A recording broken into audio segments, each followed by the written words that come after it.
Hi everyone, I'm not good at lying and welcome to Where Bad Kids Go, a CreepyPasta reading. I must have been 6 or 7 when I lived in Lebanon. The country was ravaged by war at the time and murders were common and frequent. I remember during a particularly vicious era when the bombings rarely stopped, I would stay at home sitting in front of my television watching a very, very strange show. It was a kids' show that lasted about 30 minutes and contained strange and sinister images.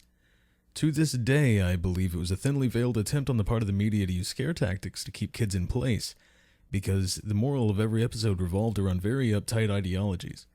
Stuff like, bad kids stay up late, bad kids have their hands under the covers when they sleep, and bad kids steal food from the fridge at night. It was very weird, and in Arabic to top it off. I didn't understand most of it, but for the most part the images were very graphic and comprehensive. The thing that stuck with me the most, however, was the closing scene. It remained very much the same in every episode. The camera would zoom in on an old, rusted closed door.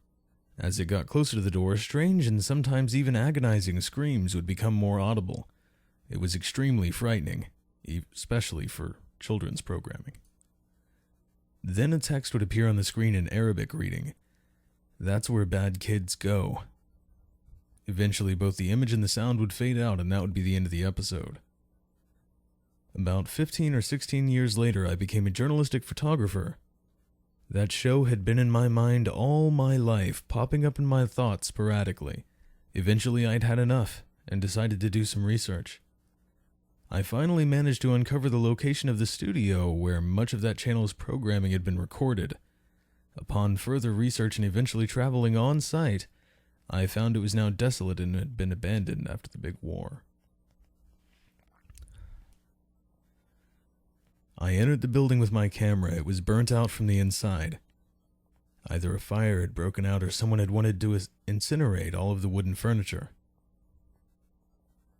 After a few hours of cautiously making my way into the studio and snapping pictures, I found an isolated, out-of-the-way room.